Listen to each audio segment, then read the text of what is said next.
This video is brought to you by Dr. Kristen R. Bromley's Guitar Method Book Series and Online Music Academy. Hi, I'm Dr. Kristen Bromley. Welcome to my online academy. It's so great having you join me here in these online lessons. This is lesson 45 in this mini course that's all about flat picking. In this lesson, we're especially building on the things that we've been doing in the last 4 lessons.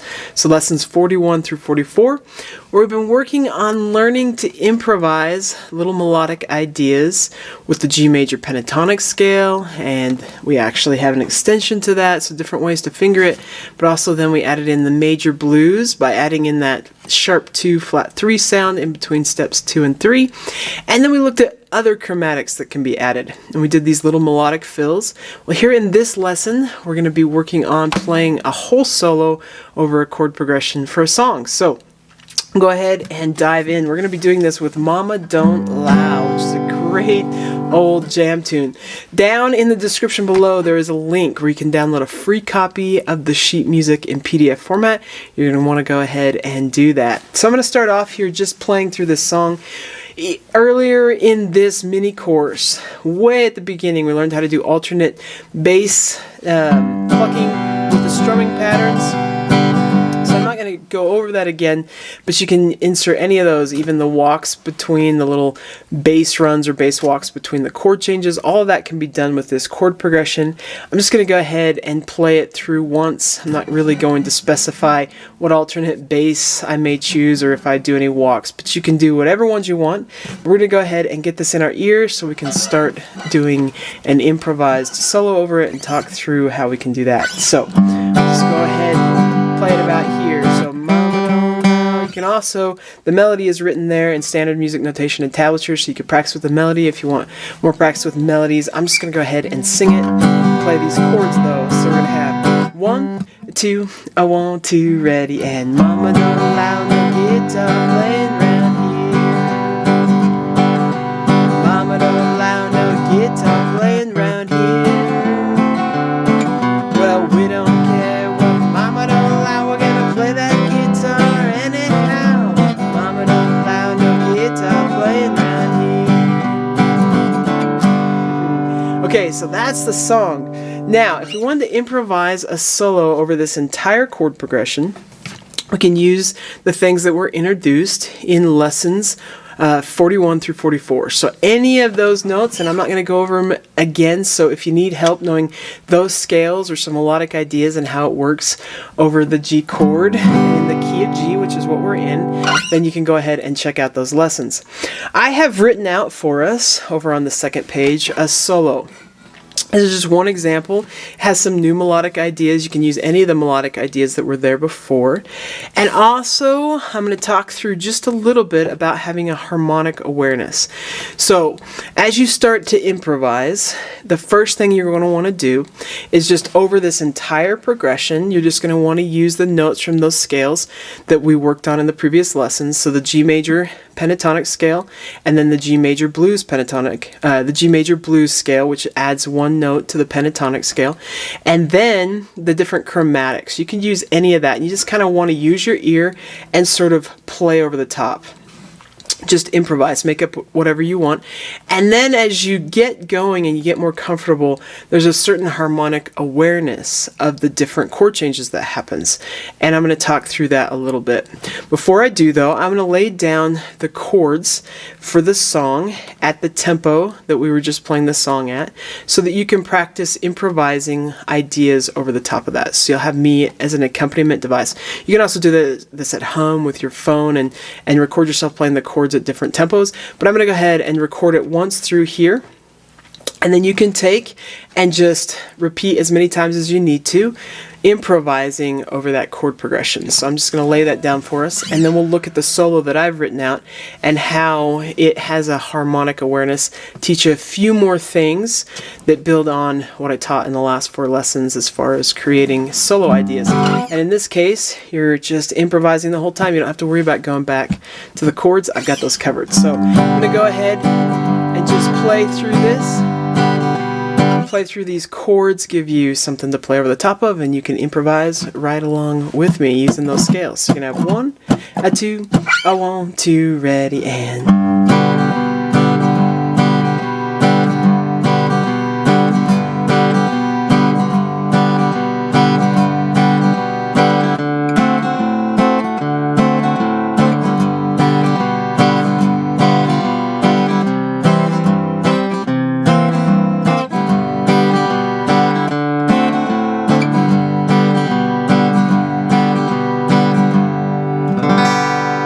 Okay, so that's one time through that chord progression.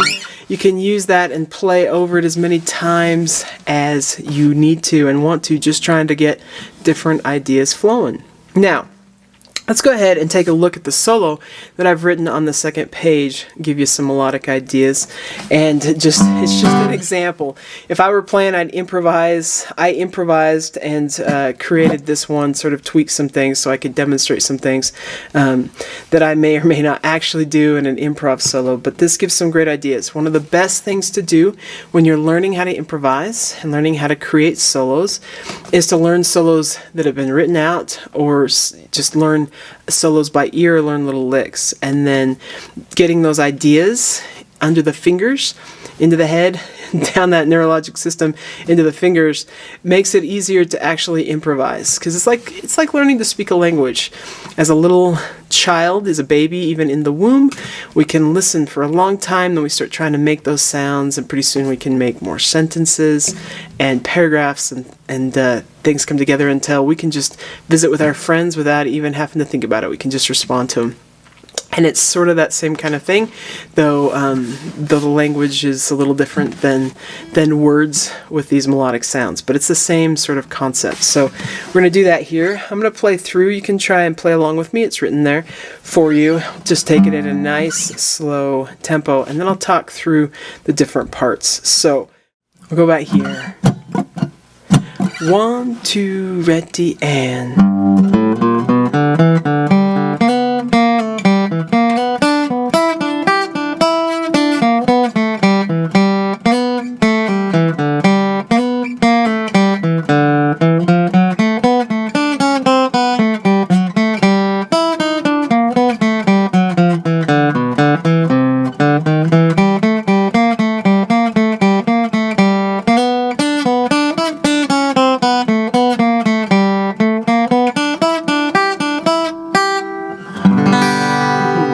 Okay, so that's the solo I have written out here. I'm going to walk you through different parts of it and sort of talk you through different parts of it. So most of this it follows the exact same principles that I talked about in the last 4 lessons, especially building up. We've got some chromaticism, got some of that blues scales, got some spots where it's just the major pentatonic.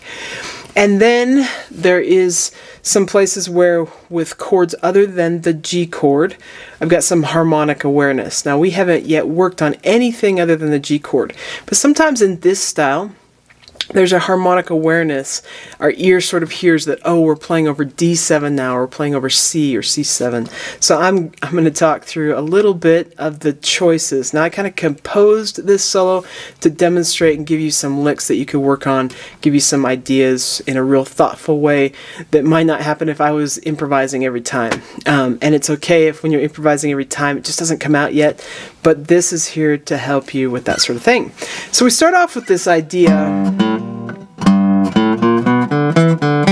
Now I'm going to say with that idea, that is an idea just to live on. It comes in endings. It's everywhere. So getting this idea down in the different ranges and for different chords is a great thing to do. So it's coming up the blues scale. And it goes to the D. If you add in the E and then the G, you've got a nice ending.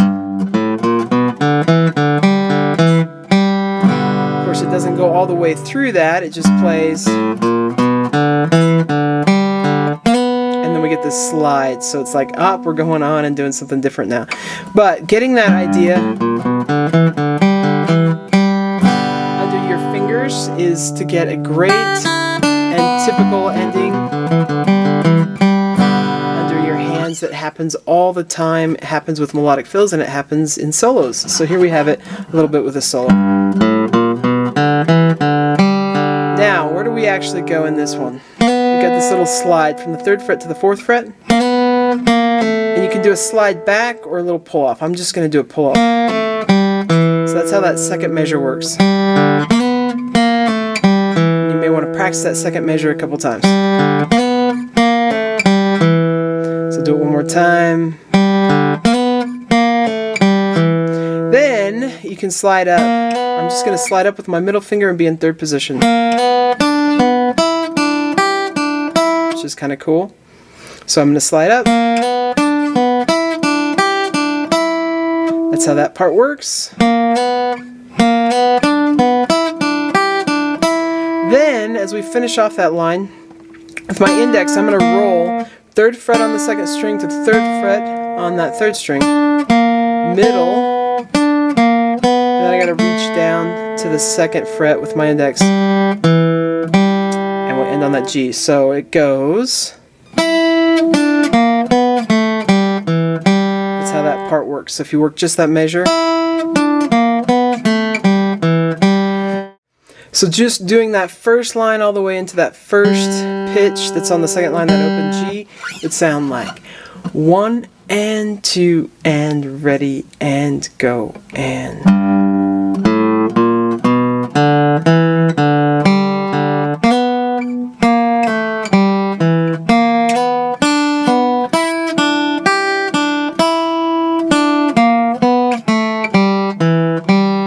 Practice that much or just the little bits that we did until you feel really comfortable and can play it even faster. Okay, if we look at the next 2 measures, really one measure at a time here, but on the 2nd line then, say the open G, and beat 2 we're going to again slide from that 3rd fret to the 4th fret, and then I got to pull off. So nothing exciting there, nothing new there. We've done this very thing before, even with licks in previous lessons. So we've got that, and it's going to do it again. This time, though, 2 to 1. So we're bringing in that little bluesy note and going to the open D. So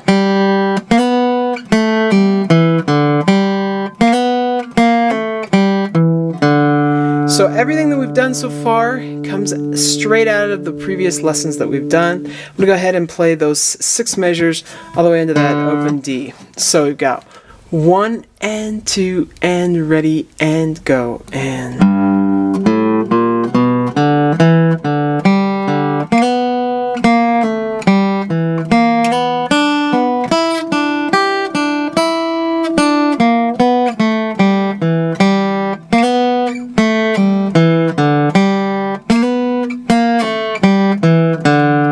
Okay, so now we've gotten to the D7 chord. And there's a harmonic awareness, and what that means is that I can play things specific to the D7 chord that aren't specifically out of that G major pentatonic scale. So what happens here, we're going to get the same lick that we had at the very beginning, but for D. So, in doing this, the pitches compared to the D7 chord are the D, step 1, and then 2, flat 3, natural 3, 5, 6, 5, root. Those are the notes in comparison to the D scale. So I've taken, and now we've got it over the D7. Or D, which are the notes that would go for it if we were playing D, and we are playing D7 here. So it'd be good to learn this lick for the D chord as well, and you've got it written right there, so you can do it. Now, as we continue with the D7 and a little bit of an awareness with D7, we recognize that the D is a pitch in the D chord. D7 has the notes D, F sharp, A, and C. So, little chromatic movement from the D down to the C, and then it actually is going to catch the 6th and come down to the 5th. Just coming down chromatically. Works really great from the D chord, and a dominant 7th chord works really great to just come down chromatically, meaning catch every note between the root and the 5th.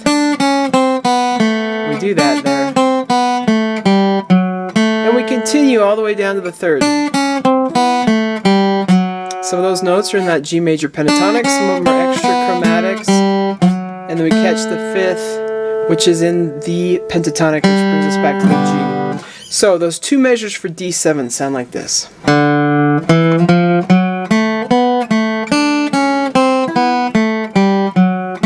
You're going to want to find how you want to finger it. I'll do it again.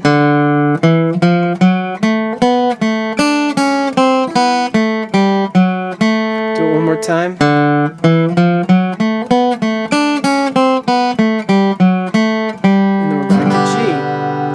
So if we play the first two lines together, leading up to the G, we would sound like this. 1 and 2 and ready and go and.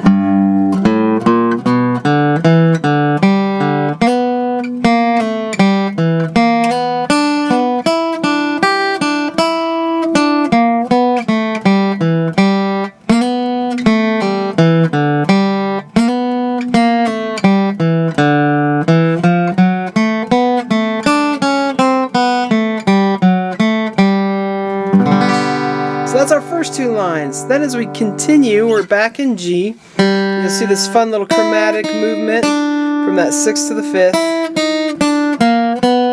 We've done licks that have this exact thing in it in previous lessons. And then we have a G7. Now with the G7, of course, it's fun to just come down chromatically down to that 5th. So we go G, F sharp, F, E, and then we grab the D. I guess we didn't throw in the E flat. We don't really need that. So we go chromatically to the 6th and then to the 5th. And then we grab the 3rd. So all those notes come right out of the pentatonic. It's just adding in the chromatic between the G and the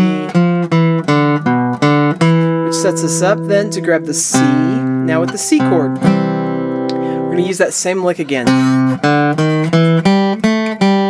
Not actually going to the C note, but we could, so you want to learn it with the C. Now this is the 4 chord in the key, but we can use that same lick that we used on G, and that we used on D. Now we can use it on C too. So you want to learn how to do that on the C, and you've got it written right there, except I didn't actually, it's not actually written in to play the C. It's at the 1st fret of the 2nd string, because it goes to C7, and the idea here, it's all out of the pentatonic for the key. He's going to do a little bluesy thing using, for C7, what's the flatted 7th to the 6th to the 5th, which sounds nice. So those two measures together. See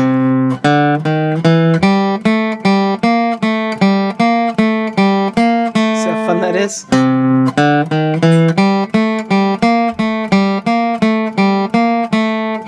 And then, as we continue, we're back to the G chord. So, that whole line, that 3rd line, sounds like.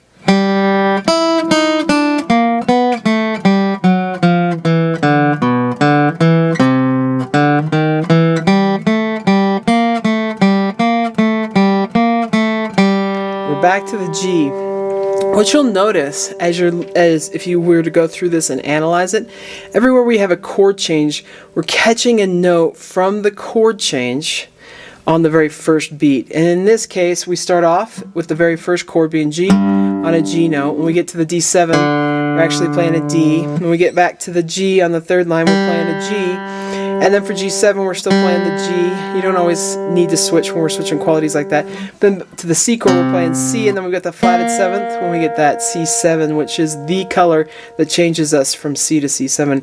Now we're back to G, and we're catching the G chord, or the G note, and then D7, we're catching the D, and then back to G, we're catching the G. So as you're figuring out solos, and you're working through or composing ideas, you can sort of target that sort of thing. You can sort of target where in your melody you're actually targeting a note from the chord, and you can start by targeting the root. You can get into other ones too, like when we get to the flatted 7th, because that was the key difference between C and C7. And we've already heard the C in our ears, but you can kind of target your ideas that way. It can help you find ways to play specific to the chords.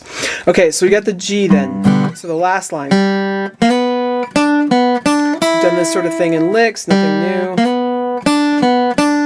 And then for the D7, we're just going to come down chromatically between the D to the B. Kind of fun. Did a little chromatic with the 5th, 6th, flat 6th. So the same kind of chromatics that we've talked about doing over G, we can do specific to D7. One of the things we talked about was doing chromatically between the steps 5 and 6 of the major pentatonic. So if we had a D major pentatonic, we could also go chromatically between steps 5 and 6. Steps 5 and 6 are A and B with the D7. So we've got that little chromatic movement there, and then we're back to the G. With our initial lick. So much of this is built around that idea because it's such a classic sound in this style. So that last line would sound like this. That last line would sound like this.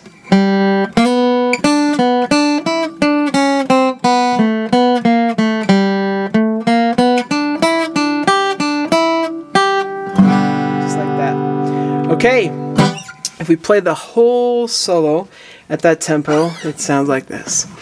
1 and 2 and ready and go and...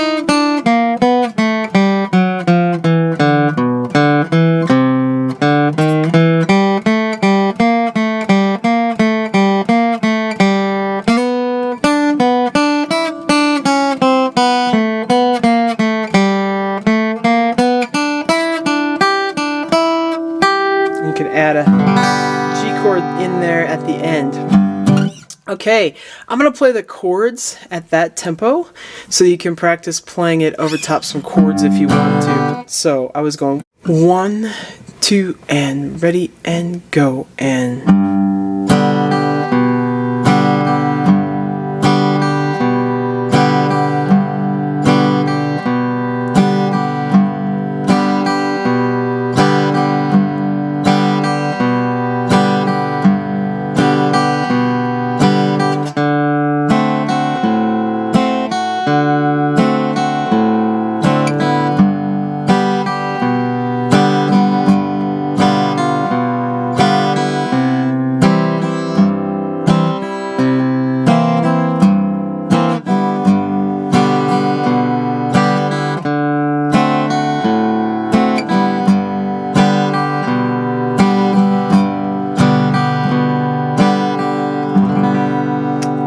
So you can practice over that playing the solo. I'm going to go ahead and play this whole song a little bit faster. Just kind of hear how it sounds. Hear the solo played faster. So here you go. 1, 2, I want to ready and mama don't allow no guitar playing around here. Mama don't allow no guitar playing around here. Well, we don't care what mama don't allow. We're gonna play that guitar anyhow. Mama don't allow no guitar playing around here.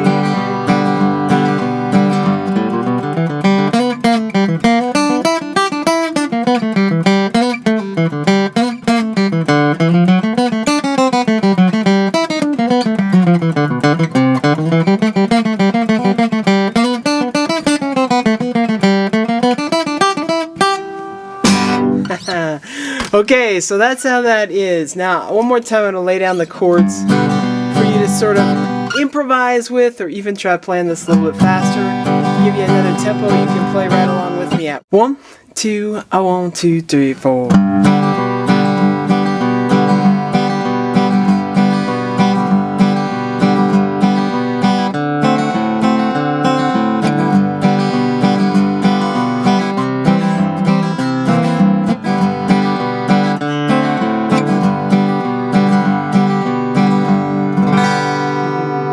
Okay, and that wraps us up for this lesson. So, super fun. In the next lesson, we're actually going to look at minor. So the E minor pentatonic and the E blues or the E minor blues scale actually directly overlaps with G major. So we're going to take the things that we've been working on in this lesson and the previous 4, and we're going to start looking at it with E minor. It's going to be super fun. Take care, and we'll see you next time. If you found this video helpful, please hit the like button and subscribe to the channel. For more in-depth lessons and to progress through a free guitar course, check out my Guitar 101 series on YouTube and my guitar method books, which all come with access to hours of in-depth video lessons. You can find more information about me and my products at kristenbromley.com. Take care.